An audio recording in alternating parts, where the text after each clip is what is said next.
नूरी उम्र रसीदा औरत थी। जवानी में शादी ब्याह में नाचती थी। शादी ना हो सके। माँ बाप के गुजर जाने के बाद अकेली जिंदगी के दिन पूरे कर रही थी। गांव के कचरे से नमलूद बच्चा मिला। लोग तौबा करते हुए आगे बढ़ गए। नूरी ने बच्चे को उठा लिया। लोगों ने फिर बातें की कि किसी का गंद उठा लिया। नूरी शहर चली गई। कई साल गुजर गए। जब शहर का कमिश्नर पूरे एजाज के साथ नूरी को गांव के कब्रिस्तान में दफन करने आया, तब लोगों को पता चला कि नूरी ने। मैं सर्द खाने में बिल्कुल खामोश खड़ा हुआ था। आज मेरी माँ का इंतकाल हो गया था। जिंदगी आज मुकम्मल तौर पर एक जगह थम गई थी। जिस औरत ने आज मुझे इस मुकाम पर पहुंचाया था, आज वो मेरे साथ मौजूद नहीं थी। मेरी आंखें नम थी, दिल बेचैन था। चंद लम्हे बाद एक गुसाल अंदर से बाहर आई थी। वो सर झुकाकर बोली, सर, आपकी वालदा का गुस्ल हो चुका है। मैंने खुद अपने हाथों से किया है। उनको कफन में लिपटा कर तैयार कर दिया है। आप अभी ने ले जा सकते हैं। मैंने सर को हल्की जम्बच दी थी और बिना कुछ भी कहे खामोशी से जाकर अपनी गाड़ी में बैठ गया था। साथ आए हुए अपने साथियों को हुक्म सादर किया था, जाकर मेरी माँ की मैयत को गाड़ी में शिफ्ट कर दो। आंखें सुर्ख हो रही थी, गला खुश्क हो रहा था, लेकिन मैंने खुद को मजबूत रखा हुआ था। मेरे ड्राइवर ने अचानक मेरे कंधे पे हाथ रखा था और धीमी आवाज़ में बोला, हम सब अल्लाह ताला की इमानत है। इस दुनिया में आए हैं तो एक दिन इसकी तरफ लौटना है। आप हौसला करें। उन्हें बचाने के लिए आपने आखिरी हद तक जंग लड़ी है, मगर अल्लाह के हुक्म के आगे हर ज़ीरो बेबस है। अब आप सिर्फ उनकी मगफरत की दुआ करें। मैं उसको कैसे बताता कि मैं उनकी मगफरत की दुआ नहीं कर सकता। मुझ में इतनी हिम्मत ही नहीं है कि मैं जिस खातून की हमेशा सेहत की दुआ करता था, उसके लिए मगफरत की दुआ करूं। मैंने अपने आंसुओं को जब्त करके खिड़की से बाहर देखना शुरू कर दिया था। मेरे साथी ने आकर पैगाम दिया था, गाड़ी में इन्हें शिफ्ट कर दिया गया है। आप इजाज़त दें तो आगे बढ़े। मैंने इजाज़त दी थी और गाड़ियाँ आगे बढ़ गई थी। मैं अपनी माँ को उनके आबाई गांव के कब्रिस्तान में ही दफन करना चाहता था। ये उनकी आखिरी ख्वाहिश थी।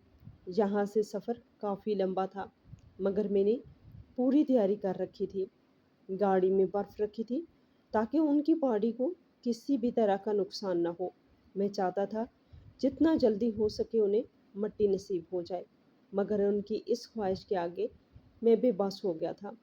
गाड़ी जैसे जैसे आगे बढ़ती जा रही थी, मैं माजी के उस हिस्से में पहुंच गया था जिसे याद करके मेरी रूह कांप उठी थी। मैं एक यतीम मस्कीन बच्चा था। न मेरे सर पर माँ का साया था और ना ही बाप का। नूरी रकासा ये एक ऐसा मशहूर नाम था जो पूरे गांव में सबका पसंदीदा था। इस औरत के पीछे कई मर्द दीवाने थे। वो शरीफ घराने के मर्द जो अपनी औरतों के सर से अगर चादर उतर जाए, इनका सर धड़ से जुदा कर देते थे। उनके घर की औरतों को कोई गैर मर्द एक नज़र उठाकर नहीं देखता था। इसी घर के मर्द नूरी रकासा के आगे पीछे दुम हलाते थे। मैं एक नाजायज़ औलाद था। मुझे कचरे के ढेर से एक फरिश्ता सिफ्त औरत ने उठाया था, और वो फरिश्ता सिफ्त औरत कोई और नहीं, नूरी रकासा थी। अंधेरी रात में एक मासूम बच्चा जिसको ना बोलना आता था न समझना आता था, सिर्फ और सिर्फ रोना आता था, उसे एक कचरे के ढेर में फेंक दिया गया था। बदबू, कीचड़, गंद खाना सब वहाँ मौजूद था, सिवाय सुकून के। आवारा कुत्ते अब इस बच्चे की खुशबू सूंघकर उसके करीब आ रहे थे, और वो बच्चा रोए जा रहा था। एक कुत्ता इस बच्चे को जख्मी करता, इसी लम्हे उसके मुंह पर एक बड़ा पत्थर लगा था और वो चीखता हुआ दूसरी सिमत भाग गया था। उसके मुंह पर पत्थर लगने की देर थी कि वहां मौजूद बाकी के आवारा कुत्ते भी भाग गए थे, और उस बच्चे को इन शफाफ हाथों ने अपनी बाहों में ले लिया था, जो पूरे गांव में बदनाम थी। इस औरत ने इस मासूम फूल को अपने सीने से लगाया था, उसका सर सहलाया था और फिर उसे अपने घर ले गई थी। परवरिश का आगाज़ हो गया था। जो औरत सिर्फ़ और सिर्फ़ पैसा कमाना चाहती थी, लोगों से सिर्फ़ और सिर्फ़ नोट चाहती थी, अब उसकी ज़िंदगी का सबसे अहम मकसद एक मासूम बच्चे की परवरिश करना था। रात भर नाचना और फिर दिन भर इस बच्चे की देखभाल करना उसने अपना अहम फ़रीज़ा समझ लिया था। हालांकि इस बच्चे का और नूरी रकासा का आपस में कोई रिश्ता नहीं था, मगर इनका रिश्ता खुदा ने जोड़ दिया था। जैसे जैसे वो बच्चा बड़ा होना शुरू हुआ, उसने छठे साल की उम्र में कदम रखा। नूरी रकासा डर गई, क्योंकि उसे मालूम था वो बच्चा अब सवाल करेगा, अम्मा आप मर्दों की भीड़ में नाचती क्यों है? आप ऐसा नीम उरिया लिबास पहनती क्यों है? और इसी एक डर ने उसे घर की दहलीज से कदम निकालने से रोक दिया था। वो मुकम्मल लिबास पहनकर खुद को पर्दे में ढांप कर नौकरी की तलाश में निकल गई थी, मगर गांव में किसी ने उसे नौकरी नहीं दी, उल्टा जिल्लत दी। और फिर थक हार कर वो इस नाजायज़ अंजाम बेआसरा बच्चे को लिए शहर आ गई, जहाँ उसका कोई जानने वाला नहीं था, कोई उसकी मदद करने वाला नहीं था। बस एक उम्मीद थी कि इस बच्चे को पालना है, और इसी उम्मीद ने आज मुझे एक ऐसे मकाम पर पहुंचाया था जो मेरे लिए बहुत बड़ी ताकत थी। वो बेआसरा बच्चा कोई और नहीं, मैं था। और वो नूरी रकासा कोई और नहीं, बल्कि वो मरी हुई औरत थी जो इस वक्त एम्बुलेंस में मौजूद थी। जे मेरी ही बात हो रही थी। हम जब शहर आए, मैं बिल्कुल घबरा गया था। मेरे पास और अम्मी के पास रहने के लिए छत नहीं थी, ना ही पैसे थे, क्योंकि जो पैसे अम्मी ने नाच कर कमाए थे, वो पैसे वो इस गांव में ही छोड़ आई थी। पूरी रात मैं और मेरी माँ रोड पर भटकते रहे थे। शहर क्या होता है, यहाँ के लोग कैसे होते हैं, हम दोनों माँ बेटे को कुछ मालूम नहीं था। अम्मी बहुत घबराई हुई थी, और हम बस इस अंधेरे का ख़त्म होने का इंतज़ार कर रहे थे। कहते हैं ना, जब आप अल्लाह पर यकीन करो और उस पर भरोसा करके निकल पड़ो, तो रब्बुल आलमीन मदद करता है। अगली सुबह का सूरज पूरी आबोताब से रोशन हुआ था। मुझे भूख सताने लगी थी, पेट में चूहे दौड़ रहे थे, लेकिन मैंने एक लफ्ज़ भी अपनी माँ को नहीं बोला था, क्योंकि मैं हालात की पेचीदगी समझ गया था। कुछ ही देर गुजरी थी जब एक आदमी ने मेरी माँ के सामने खाना रखा था और जाने लगा था। शायद वो मुझे और मेरी माँ को बकारी समझ रहा था, जब अचानक मेरी माँ ने उसे पुकारा था, ठहरो। उनकी आवाज़ पर वो रुक गया। मेरी माँ चलती हुई उसके पास गई थी और खाना उसकी हथेली पे रख दिया था, और उसकी आंखों में देखते हुए बावकार लहजे में बोली थी, मैं और मेरा बेटा बकारी नहीं है, मैं गांव से आई हूँ और यहाँ नौकरी तलाश कर रही हूँ। जब तक मुझे और मेरे बेटे को अगर भूखा भी रहना पड़ा तो हम रहेंगे, लेकिन इस तरह की भीख नहीं चाहिए। अम्मा की बात सुनकर वो आदमी खामोश हो गया, फिर उन्हें देखते हुए बोला, क्या क्या काम कर लेती हो? मैं तुम्हें नौकरी दे सकता हूँ। मेरी माँ संजीदगी से बोली, मुझे घर के सब काम आते हैं, मार्केटिंग भी कर लूँगी। इसके अलावा और जो भी काम है मैं कर सकती हूँ, सवाए गलत काम के। मेरी माँ की बात सुनकर वो मुस्कराया था और बोला, मैं बीवी बच्चों वाला हूँ, मेरी बेटियाँ बड़ी हैं, मैं किसी औरत के साथ कोई गलत काम कर ही नहीं सकता। अब ये बताओ, मेरे लिए काम करोगी? मार्केटिंग करनी होगी, तुम्हें मेरा सामान दुकानों तक पहुंचाकर उन्हें बेचना होगा। अगर तुम बेचने में कामयाब हो गई तो मैं अपने घर में तुम्हें जगह भी दूंगा और अच्छी तनख्वाह भी दूंगा। बोलो मंजूर है? अम्मी ने पलट कर मुझे देखा था और बोली, मंजूर है। आपकी बीवी को कोई एतराज़ तो नहीं होगा? मेरी माँ एक रकासा थी, वो इस बात को बहुत अच्छे से समझती थी कि मालिक की बीवी इसे किस नज़र से देखती है। वो आदमी मेरी माँ की बात सुनकर बोला, तुम मेरे घर काम के लिए आ रहे हो, मैं तुमसे दूसरी शादी नहीं कर रहा। मेरी बीवी क्यों कुछ बोलेगी? तुम्हारे अलावा भी बहुत से वर्कर मेरे घर में मेरे क्वार्टर्स में रह रहे हैं, तुम भी उनमें से एक हो। लेकिन ये सिर्फ एक ख्याल था। मेरी माँ और मैं इस आदमी के साथ चल पड़े थे। ایک لمبی مسافت کے بعد وہ ہمیں ایک بڑی سی کوٹھی میں لے کر داخل ہوا تھا۔ وہ کوٹھی نہیں بلکہ محل تھا۔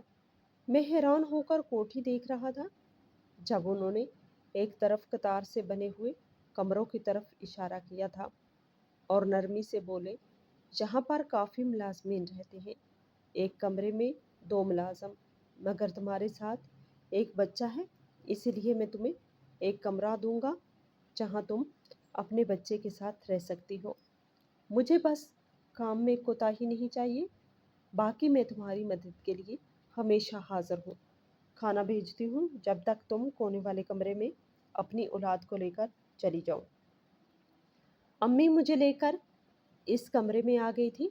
وہاں ایک چھوٹا سا بیڈ، ایک الماری، پانی کے لیے کولر اور چھت پر پنکھا لگا ہوا تھا۔ ہمارے لیے یہ بھی بہت تھا۔ امی اور میں ابھی کمرے کا جائزہ ہی لے رہے تھے جب ایک عورت کھانا لے کر آئی تھی۔ میری ماں نے خود سے پہلے میرے منہ میں نوالا ڈالا تھا کیونکہ وہ میرے چہرے کی اڑی ہوئی رنگت دیکھ کر سمجھ گئی تھی کہ مجھے بھوک لگ رہی ہے اور میں صبر کر رہا ہوں۔ کھانا وغیرہ کھانے کے بعد انہوں نے مجھے اس بیڈ پر سلا دیا تھا اور خود اس ملازم کے ساتھ چلی گئی تھی۔ وقت دھیرے دھیرے گزرتا جا رہا تھا۔ دوپہر کے وقت ایک عورت آئی تھی، اس نے مجھے کھانا دیا تھا اور پھر اسی طرح رات کے وقت بھی ایک عورت آئی تھی۔ میں کسی سے یہ سوال نہیں کر پایا تھا کہ میری ماں کہاں ہے۔ میں بس چپ چاپ تھا اور رات کے 9 بجے تھکے کندھوں کے ساتھ میری ماں کمرے میں داخل ہوئی تھی۔ ان کا چہرہ بتا رہا تھا کہ وہ بہت زیادہ تھکی ہوئی ہیں۔ وہ آئی تھی، میرے سر پر محبت سے ہاتھ پھیرا تھا اور لیٹتے ہی سو گئی تھی۔ دن رفتار سے گزرنا شروع ہو گئے تھے۔ صبح میری ماں نکل جاتی تھی اور رات کے وقت گھر آتی تھی۔ مجھے نہیں پتا تھا وہ کیا کرتی ہیں، ان کی زندگی کیسی چل رہی ہے۔ میں بس 3 وقت کا کھانا کھاتا تھا۔ مالی، چوکیدار اور ڈرائیور ان کے ساتھ کھیلتا تھا۔ کوٹھی سے باہر جانے کی مجھے بالکل اجازت نہیں تھی۔ آج معمول کا ہی دن تھا۔ ناشتے کے بعد اماں کام کے لیے جا چکی تھی اور میں روزمرہ کی طرح کمرے سے باہر آ گیا تھا تاکہ اپنا وقت ڈرائیور، چوکیدار اور مالی بابا کے ساتھ گزار سکوں۔ جب اچانک مجھے کسی کی آواز آنے لگی تھی، ایسا لگتا تھا جیسے کوئی بچاؤ بچاؤ پکار رہا ہے۔ میرے قدم لاشعوری طور پر پیچھے باغیچے کی طرف اٹھے تھے۔ مالی بابا اپنے کام میں مصروف تھے، ان کا دھیان میری طرف نہیں گیا تھا۔ میں جیسے ہی پچھلے باغیچے میں داخل ہوا، اگلے ہی لمحے میرے قدموں تلے سے زمین نکل گئی تھی، کیونکہ پچھلے باغیچے میں ایک کنواں تھا اور وہاں سانپ کا بیٹا لٹک رہا تھا۔ یقیناً وہ کھیلتے کھیلتے اس میں گرا تھا۔ میں نے بھاگ کر اس کا ہاتھ تھام لیا تھا۔ وہ روتے ہوئے بولا، مجھے بچا لو، میں مرنا نہیں چاہتا، میری مدد کرو۔ اس کو اکیلے کھینچنا بہت مشکل تھا۔ میں نے پلٹ کر مالی بابا کو آواز دی تھی مگر وہ اپنے کام میں مصروف تھے۔ ان تک میری آواز نہیں پہنچی۔ میں نے اللہ کا نام لے کر اپنے دونوں ہاتھوں کو مضبوطی سے اس کے ہاتھوں کے ساتھ لاک کیا تھا اور پھر اسے پوری شدت کے ساتھ کھینچا تھا۔ وہ تھوڑا سا اوپر آیا تو اس نے بھی اپنی جان لگائی تھی اور اپنے پاؤں کو کنویں کے ایک طرف اٹکا لیا تھا۔ اب میں اسے پیٹ سے پکڑ کر اوپر کھینچ رہا تھا، جو میرے لیے کافی آسان دہ ثابت ہوا تھا۔ اگلے ہی لمحے وہ پورا باہر آ گیا تھا اور اس نے چھلانگ لگا کر باہر سوکھی گھاس پر قدم رکھا تھا اور گہرے گہرے سانس لینا شروع ہو گیا تھا۔ یہی عالم میرا تھا۔ میں بھی ایک طرف دیوار سے ٹیک لگا کر گہرے گہرے سانس لے رہا تھا۔ اگلے ہی لمحے اس باغیچے میں اس آدمی کی بیوی داخل ہوئی تھی۔ وہ اپنے بچے کو اس حال میں دیکھ کر تڑپ اٹھی تھی، اس کے قریب آئی تھی اور اسے گلے سے لگا لیا تھا، جبکہ وہ لڑکا اپنی ماں کو دیکھتے ہی بری طرح رونا شروع ہو گیا تھا۔ ظاہر سی بات ہے وہ موت کے منہ سے واپس آیا تھا۔ یہ کوئی معمولی بات نہیں تھی۔ چند لمحے بعد وہ اپنی ماں کو دیکھتے ہوئے بولا، امی، میری جان اس لڑکے نے بچائی ہے، اگر آج یہ مجھے کھینچتا نہیں میں اس کنویں میں گر جاتا۔ میں کب سے آپ کو آوازیں دے رہا ہوں، آپ کہاں تھی؟ اس کی بات سن کر وہ بولی، मुझ तक आपकी एक आवाज़ भी नहीं आई। तुम्हारी बहन ने अभी छत से तुम्हें इस हाल में देखा। उसने मुझे बताया तुम्हें यहाँ आई हूँ। ये कहकर उन्होंने मेरी तरफ कदम बढ़ाए थे और मेरे सर पर हाथ रखते हुए नरमी से बोली, मैं तुम्हारा कैसे शुक्रिया अदा करूं? मुझे समझ नहीं आ रहा। तुमने हमारी बहुत मदद की है। मैं हमेशा तुम्हारी एहसानमंद रहूंगी। बोलो, तुम्हें इनाम में क्या चाहिए? इनकी बात सुनकर मैं कुछ देर उनकी शक्ल देखता रहा था और फिर नरमी से बोला, मैं पढ़ना चाहता हूँ। क्या आप मुझे स्कूल लगाएंगे? मेरी बात सुनकर वो बोली, मैं तुम्हें आला तालीम दिलवाऊंगी। ये मेरा तुमसे वादा है। तुमने आज जो मेरे लिए किया है, मैं मरते दम तक नहीं भूल सकती। ये कहकर वो अपने बच्चे को थाम कर अंदर चली गई थी, जबकि मैं खामोशी से अपने कमरे में आकर लेट गया था। उसको खींचने में मेरी काफ़ी ताकत लगी थी और अब मेरी बाजुओं में दर्द हो रहा था।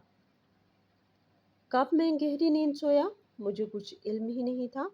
शाम के वक्त मुझे चौकीदार ने आकर जगाया था। इसने जगाया तो मैं उठ गया था। अब भी मेरे बाजू में दर्द हो रहा था। वो मेरे कंधे पे हाथ रखते हुए बोला, आज तुमने बहुत बड़ा काम किया है। बेगम साहिबा काफ़ी खुश हैं। उन्होंने बोला है कि तुम्हें अंदर भेजूं। कोठी के अंदर वो तुम्हारे साथ खाना खाना चाहती हैं। अभी तक मैं कोठी के अंदर नहीं गया था। हाँ, बाहर से मैंने पूरी कोठी देख ली थी, मगर कभी अंदर जाने का मौका नहीं मिला था। मैं उठा था, मुंह हाथ धोया था और चौकीदार के हमरा बाहर आ गया था। वो गेट पर चला गया था और मैं अंदर। जैसे ही मैं अंदर दाखिल हुआ, दरवाजे पर एक मुलाजमा खड़ी हुई थी जो मुझे सीधा डाइनिंग रूम ले गई थी। वहाँ उनका बेटा बेटी और वो खुद मेरा इंतज़ार कर रही थी। अंदर जाते ही मैंने उन्हें सलाम किया तो वो मुझे कुर्सी की तरफ इशारा करते हुए बोली, आओ बैठो, खाना खाओ। मुझे पता है तुमने अभी तक दोपहर का खाना नहीं खाया है। खाना खाने के बाद तुम तीनों आपस में खेलना। जबकि मुझे अचानक खुशी महसूस हुई थी। बड़ों के साथ खेलने में वो मज़ा नहीं आता था। अब मुझे बच्चों के साथ खेलने का मौका मिल रहा था। मेरी खुशी देखने लायक थी। खाना भी बहुत लजीज मुझे दिया गया था। खाना तनावल करने के बाद मुझे उनका बेटा अपने साथ अपने खेलने वाले कमरे में ले गया था। वहाँ पर काफ़ी सारे खिलौने और भी उम्दा उम्दा चीज़ें मौजूद थी। ऐसा लगता था जैसे मैं किसी जन्नत में आ गया हूँ। एक छोटा बच्चा जिसके पास किसी भी किस्म की आसाइश नहीं थी, अचानक उसे इतनी सारी खुशियाँ मिल जाएं, उसकी खुशी वाकई देखने लायक होती है। पूरा दिन ही बीत गया था। रात का अंधेरा होना शुरू हो चुका था। मुझे अपनी माँ की फिक्र सताना शुरू हो गई थी। वो आएंगी और मुझे नहीं देखेंगी तो परेशान हो जाएंगी। मैंने जब ये बात अली को बताई तो वो बोला, अरे तुम परेशान मत हो, तुम्हारी अम्मा जैसे ही आएंगी चौकीदार इन्हें सब बता देगा। तुमने आज मेरी बहुत मदद की है। क्या तुम मेरे दोस्त बनोगे? मैं सारी ज़िंदगी तुम्हारे साथ खेलना चाहता हूँ। तुम ही मेरे सबसे पहले और आखिरी दोस्त हो। उसके बढ़े हुए हाथ को देखकर मैंने मुस्कुराते हुए उसका हाथ थाम लिया था। इसी लम्हे उसकी बहन ने भी हमारे हाथ पर अपना हाथ रखा था और बोली, मैं भी तुम दोनों की दोस्त हूँ, मुझे भूलना मत। हम दोनों बेख्तियार ही हंस पड़े थे। अभी मैं उनके साथ खेल ही रहा था कि जब एक मुलाजमा ने आकर मेरी अम्मा का पैगाम दिया था कि वो आ गई हैं और मुझे बुला रही हैं। मैं अपने दोस्तों को खुदा हाफिज़ बोलकर अपने कमरे में आ गया था। वो परेशान हाल बैठी हुई थी। पहले की निस्बत मेरी अम्मा की रंगत काफ़ी फीकी पड़ गई थी, कमज़ोर भी बहुत हो चुकी थी। मैं फ़ौरन उनके करीब गया था। उन्होंने मेरे माथे पर प्यार किया था और मुझसे सवाल किया था कि ये चौकीदार क्या बता रहा है। मैंने उन्हें अलिफ से लेकर ये तक तमाम सूरत हाल से आगाह किया था, जबकि वो मेरी तमाम बातें सुनकर बोली, तुम्हें इस तरह इनसे स्कूल का नहीं बोलना चाहिए था। अगर तुम्हारा पढ़ने का दिल चाहता है तो मुझसे बात करते। क्या तुम्हारी माँ इतनी भी गरीब नहीं है कि अपने बेटे को पढ़ा ना सके? उनकी बात सुनकर मैंने सर झुका लिया था। वो बोली, तुम्हें पता है آج میں تمہیں اپنی زندگی کی حقیقت بتاتا ہوں۔ میرا نام نوری رکاسہ ہے، یعنی مردوں کی بھیڑ میں ناچنے والی عورت۔ مجھ پر لاکھوں کی تعداد میں پیسے لٹائے جاتے تھے، مگر میں اس کام کو چھوڑ آئی کیونکہ وہ حرام کام تھا، اور میں تمہاری تربیت حرام کے پیسوں سے نہیں کرنا چاہتی۔ لیکن اس کا ہرگز یہ مطلب نہیں ہے کہ میرے پاس اتنے بھی پیسے نہ ہوں کہ اپنے بیٹے کو پڑھا سکوں۔ میں تمہیں اعلیٰ زندگی دینا چاہتی ہوں، ایک ایسی زندگی جب تم بڑے ہو تمہیں اپنی ماں پر اور خود پر فخر ہو۔ میں بات کروں گی ان کا، مجھ پر پہلے ہی بہت احسان ہے، میں تمہارے لیے ان پر بوجھ نہیں ڈالوں گی۔ امی کی باتیں سن کر میں شرمندہ ہو گیا تھا اور سر جھکا لیا تھا۔ اگلی صبح میں اور میری ماں سو رہے تھے جب کمرے کے دروازے پر دستک ہوئی تھی۔ امی فوراً اٹھ گئی تھی، آج انہیں اٹھنے میں کافی دیر ہو گئی تھی۔ دروازہ کھولا، سامنے بیگم صاحبہ کھڑی ہوئی تھی، تیار شدہ۔ وہ میرا ایڈمیشن کروانے جانے کے لیے تیار تھے۔ وہ امی کو دیکھتے ہوئے بولی، نوری اپنے بیٹے کو بھیج دو، میں اسکول جا رہی ہوں اس کا داخلہ کروانے، کل سے وہ بھی تعلیم حاصل کرے گا۔ جبکہ امی نے صاف انکار کر دیا تھا کہ وہ ایک بڑے اسکول میں میرا داخلہ نہیں کروانا چاہتی، وہ مجھے ایک عام سے اسکول میں داخل کروائیں گی اور خود پڑھائیں گی۔ بیگم صاحبہ نے بہت درخواست کی، میں یہ تم پر احسان نہیں کر رہی بلکہ تمہارے بیٹے کا مجھ پر احسان ہے۔ اگر کل وہ میرے بیٹے کی جان نہیں بچاتا تو آج نہ جانے کیا ہو جاتا۔ مگر امی نے انہیں صاف انکار کر دیا تھا۔ اگر ہو سکے تو میری نوکری کو تھوڑا آرام دہ بنا دیں، مگر میں اپنے بیٹے کو آپ کے احسان کے بوجھ تلے نہیں دباؤں گی۔ میں بالکل خاموش تھا، مجھے غصہ بھی آیا تھا۔ امی ایسا کیوں کر رہی ہیں؟ میں بڑے اسکول میں پڑھوں گا، مجھے علی نے بتایا تھا۔ اس کے اسکول میں بہت کچھ تھا، مجھے بہت مزہ آتا، مگر امی کے انکار کی وجہ سے میں چپ ہو گیا تھا۔ تھوڑی دیر بعد وہ اندر آئی تھی اور مجھے تیار ہونے کا بولا تھا، شاید وہ مان چکی تھی میرا داخلہ کروانے کے لیے۔ میں جلدی جلدی تیار ہو گیا تھا، مگر جب ہم دونوں باہر آئے تو وہ نرمی سے بولی، آج پورا دن تم اپنی ماں کے ساتھ رہو گے، تم دیکھو گے میں کیا کام کرتی ہوں، کتنی محنت کرتی ہوں، صرف تمہیں خوشیاں دینے کے لیے، تاکہ تمہیں احساس ہو اور تم کبھی کسی کے سامنے ہاتھ نہ پھیلاؤ۔ امی کی بات سن کر میں خاموش ہو گیا تھا۔ وہ مجھے ایک بس اڈے پر لے آئی تھی، میں بالکل چپ چاپ تھا۔ جب انہوں نے اندر جا کر یونیفارم تبدیل کیا تھا اور آ کر لوگوں کا ٹکٹ چیک کرنے لگی تھی جو بس میں چڑھ رہے تھے۔ میری امی ایک بس کنیکٹر تھی جو بڑی دور تک سفر کرتے ہیں۔ ٹکٹ چیک کرنے کے بعد وہ دوسری جگہ آ گئی تھی اور اب بھاری بھری بیگ اٹھا کر اندر رکھ رہی تھی۔ میرا دل عجیب ہو رہا تھا، اتنی دھوپ میں انہیں ایسے کام کرتے دیکھ کر نہ جانے کیوں میری آنکھوں میں آنسو آ رہے تھے۔ بیگ کو اندر رکھنے کے بعد وہ میرے سر پر ہاتھ رکھتے ہوئے بولی، اب ہم اندر چلتے ہیں۔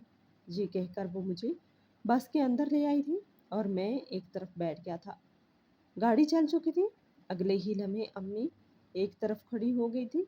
گاڑی چلنے کی دیر تھی کہ لوگ انہیں پکارنا شروع ہو گئے تھے۔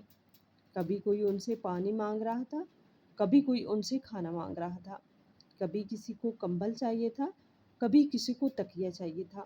یہ بس کافی لگژری تھی، اس میں ہر چیز موجود تھی۔ اب مجھے سمجھ آ گیا تھا وہ آدمی کیا کام کرتا ہے۔ میں نے اور امی نے 12 گھنٹے سفر کیا تھا، مگر ایک لمحے کے لیے بھی امی ایک جگہ نہیں بیٹھی تھی۔ میرا دل بہت اداس ہو رہا تھا۔ اچانک میری نظر ان کے پاؤں پر گئی جو کافی سوجے ہوئے لگ رہے تھے۔ میرا دل مزید بوجھل ہو گیا تھا۔ رات کے 12 بجے امی فارغ ہوئی تھی اور پھر مجھے لے کر گھر لوٹ آئی تھی۔ میں نے ان سے وعدہ کیا تھا کہ میں کبھی بھی آپ کی محنت ضائع نہیں ہونے دوں گا، پڑھ لکھ کر میں ایک اچھا آدمی بنوں گا اور آپ کو کبھی بھی کام نہیں کرنے دوں گا۔ وہ مطمئن ہو گئی تھی۔ اگلے دن امی نے میرا داخلہ کم حیثیت اسکول میں کروایا تھا، جہاں مناسب فیس تھی اور کورس وغیرہ ہم بآسانی خرید سکتے تھے۔ जिंदगी एक बार फिर शुरू हो गई थी। अब जिंदगी में मैं खेल कूद की बजाय मसरूफ हो चुका था, क्योंकि मैंने अहद कर लिया था कि मुझे बहुत कामयाब बनना है। दिन हफ्तों में और हफ्ते महीनों में और महीने साल में तब्दील होते जा रहे थे।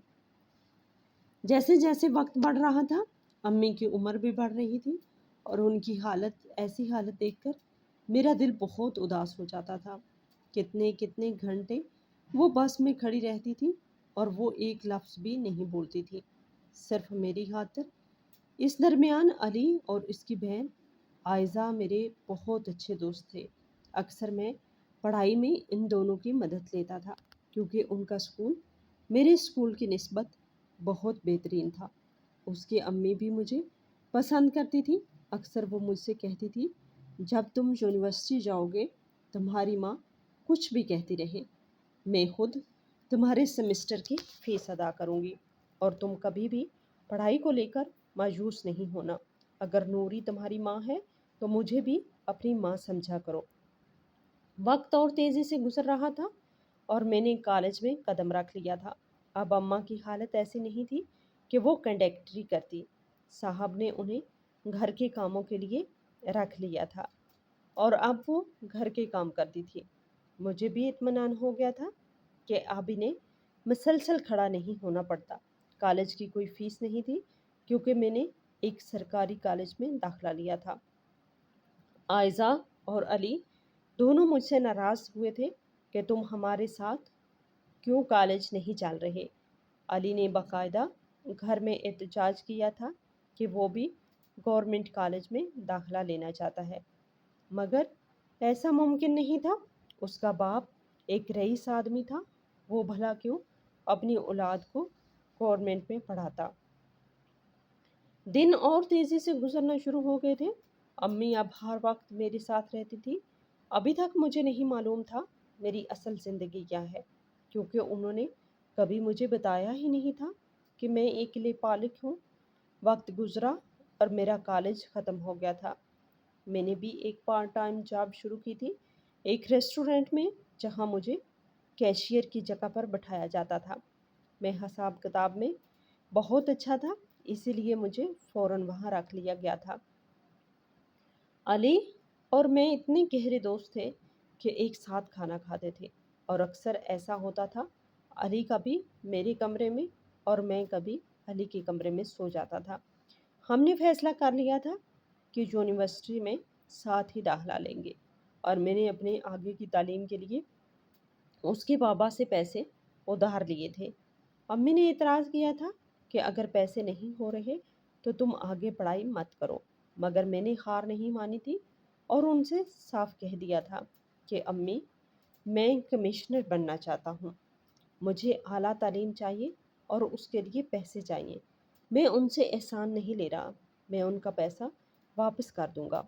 इस दिन अम्मी मुझसे काफ़ी नाराज़ हो गई थी। वो नहीं चाहती थी कि मैं किसी का एहसान लूँ, और ऐसा वो क्यों करती थी, ये बात मुझे खुद समझ नहीं आती थी। हालांकि इस घर के तमाम मकीन हम पर मेहरबान थे।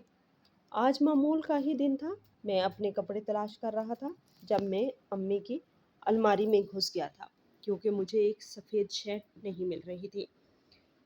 तब मेरे हाथ में अम्मी का एक एल्बम लगा था। मैं हैरान होकर हुआ कि मेरी नज़र से ये एल्बम गुजरा क्यों नहीं। मैं वो एल्बम लेकर एक तरफ बैठ गया था। मैंने जैसे ही एल्बम खोला, अगले ही लम्हे अपनी जगह से खड़ा हो गया था, क्योंकि इसमें अम्मी की वो तस्वीरें थी जो देखने लायक नहीं थी। वो किसी महफिल में नाच रही थी और मर्द उन पर पैसे लुटा रहे थे। अभी मैं वो तस्वीरें देख ही रहा था जब कमरे में अम्मी दाखिल हुई थी।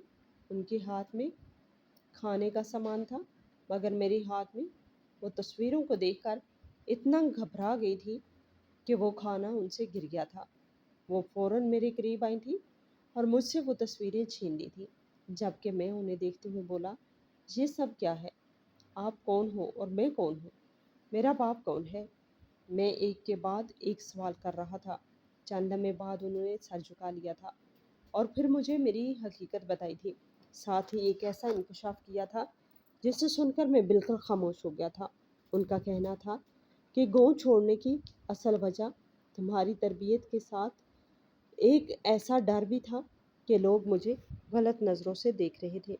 उनका कहना था कि ये बच्चा नूरी का है और वो नाजायज़ है। मैं नहीं चाहती थी कि जब तुम बड़े हो तुम्हें इस तरह की बातें सुनने को मिले, इसीलिए मैं वहाँ तुम्हें तुम्हें वहाँ से लेकर आ गई। मगर मेरी आखिरी ख्वाहिश है जब मैं इंतकाल कर जाऊँ तो तुम मुझे वहीं दफनाना। मरने से पहले मैं तुम्हें गाँव का पूरा एड्रेस दे दूँगी। अम्मी की ये बातें मुझे बिल्कुल खामोश कर चुकी थी। वक्त और तेज़ी से गुजरना शुरू हो गया था। इस दिन के बाद मैंने और मेरी माँ ने कभी भी दोबारा इस टॉपिक पर बात नहीं की थी। मैं कमिश्नर बनना चाहता था, इसीलिए मैं दिन रात मेहनत कर रहा था।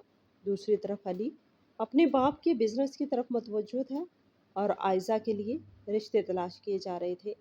मुझे मालूम था कि आयज़ा मुझे पसंद करती है, लेकिन मेरी इतनी औकात नहीं थी कि मैं उसके बाप के सामने खड़े होकर अपनी मोहब्बत का इजहार करता। बस खामोश था और एक अच्छे वक्त का इंतज़ार कर रहा था। दिन और तेज़ी से गुजर रहे थे और अल्लाह ताला ने मेरा ऐसा हाथ पकड़ा था कि इम्तिहान में मैं पास हो गया था और मुझे कमिश्नर की कुर्सी मिल गई थी। मेरी ट्रेनिंग हुई थी, तब जाकर मैं इस मकाम पर पहुंचा था जिस मकाम पर मैं खुद को देखना चाहता था। मेरी माँ नूरी, जिसने मुझे इतना बड़ा किया था, अपने बल पर मेरी परवरिश की थी, किसी का एहसान नहीं लिया था। वो मुझे यूनिफॉर्म में देखकर ऐसी हो गई थी जैसे काटो तो बदन में लहू नहीं। और फिर वो मुझे गले लगकर जी भर के रोई थी। उनका कहना था मैंने कभी तसव्वुर भी नहीं किया था कि रब्बुल आलमीन मेरे हाथों से एक ऐसा नेक काम करवाएंगे।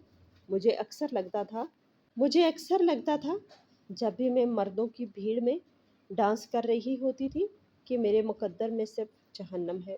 मगर अब लगता है कि रब्बुल इज़्ज़त ने मुझे जन्नत दे देंगे। तुमसे मेरी ये आखिरी ख्वाहिश है, मैं मर जाऊं तो अपने इसी यूनिफॉर्म में पूरे एजाज़ के साथ मुझे दफनाने जाना और सबको बताना भी कि तुम मेरे बेटे हो, मैंने तुम्हारी परवरिश की है। ये कहकर उन्होंने मेरे हाथ में गाँव का एड्रेस थमा दिया था। इस दिन मैंने उनको खूब डांटा था कि आप इस तरह की बातें क्यों कर रही हैं। खुदा आपको मेरी ज़िंदगी भी लगाए, मगर ये हकीकत थी एक ना एक दिन सबको जाना ही है। मैं और अम्मी मेरे घर में शिफ्ट हो गए थे। एक खूबसूरत कोठी मैंने बना ली थी। अब मेरे पास एक अच्छी नौकरी, घर, गाड़ी, सब कुछ था और एक अच्छा प्रोटोकॉल था। बड़े साहब ने अपनी बेटी का रिश्ता भी मुझे दे दिया था। आयज़ा और मेरी मंगनी हो चुकी थी और जल्द शादी होने वाली थी। हम बहुत खुश थे, मगर अचानक मुझ पर क़यामत टूटी थी जब मेरी माँ का इंतकाल हुआ था। सब कुछ ख़त्म हो गया था।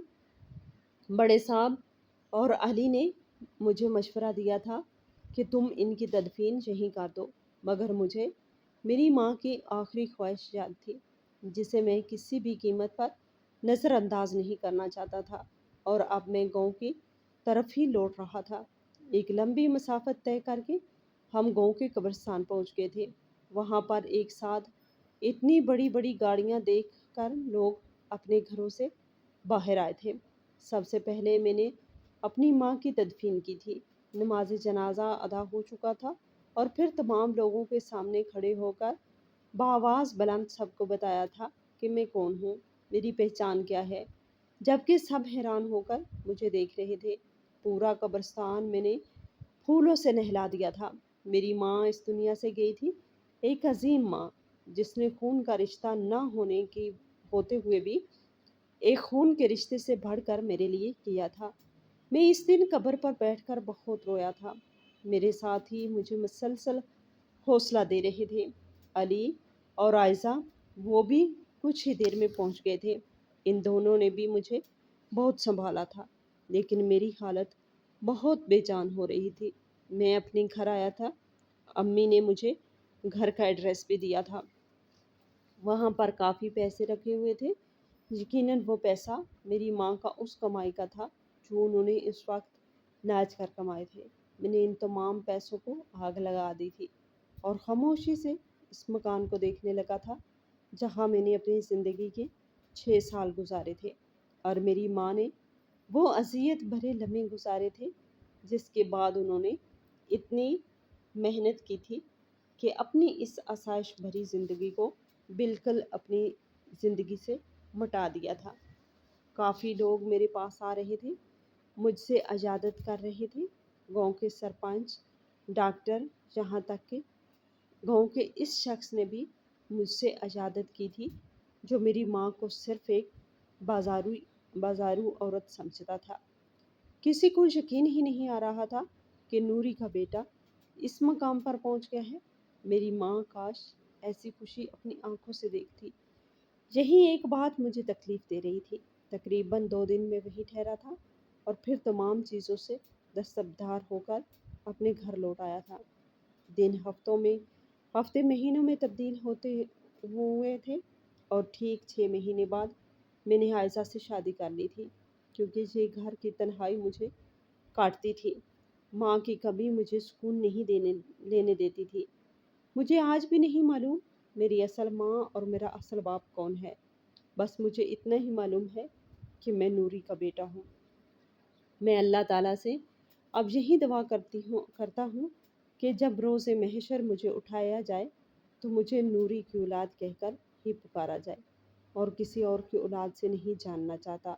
میں تمام سننے والوں کو ایک ہی پیغام دینا چاہتا ہوں، اپنے ماں باپ سے محبت کریں، ان کا تعلق کسی بھی پیشے سے ہو، ان کو سر آنکھوں پر بٹھائیں اور اتنے کامیاب ہوں کہ ہمیشہ انہیں آپ کی تربیت کرنے پر فخر محسوس ہو۔ اور میں ان لوگوں کو بھی ایک پیغام دینا چاہتا ہوں جو اپنی اولاد کو پیدا کر کے کچرے کے ڈھیر میں پھینک دیتے ہیں۔ خدا کے لیے معصوم پھولوں کے ساتھ ایسا نہ کیا جائے۔ وہ پیدا ہوئے ہیں، اس میں ان معصوموں کا کوئی قصور نہیں ہے۔ ان کو اتنی بے دردی سے ختم مت کریں۔ ناظرین، ہماری آج کی یہ کہانی آپ کو کیسی لگی؟ کمنٹ باکس میں اپنی رائے کو اظہار ضرور کریں، اور اگر کہانی اچھی لگی ہو تو ہمارے چینل کو سبسکرائب ضرور کریں۔